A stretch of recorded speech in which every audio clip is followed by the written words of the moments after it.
Ballad Health says numbers are surging as the most contagious strain of the COVID virus, BA2, is sweeping through the region.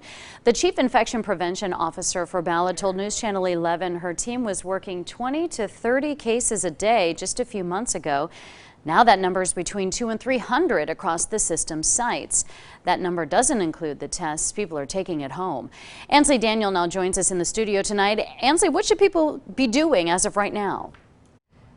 Well, Sarah, if you put these away, you might want to go ahead and pull them back out and stock up on them if you don't have any. Also, if you haven't gotten your vaccine or those recommended boosters, the Chief Infection Prevention Officer, Jamie Swift, tells me that you should think about doing so and doing it soon.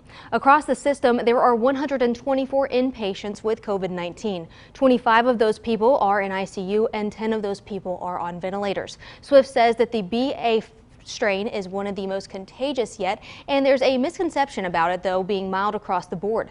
People also need to be aware of the guidelines from the CDC as people become infected. Isolate for days 1 through 5.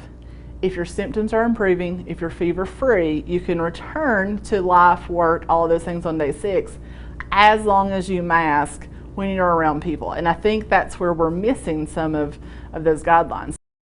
People can also take antigen tests to determine if they are still contagious after that 5-day period, but you need to be sure that it's an antigen test, not a PCR test, since you can still test positive for several months with that type of test.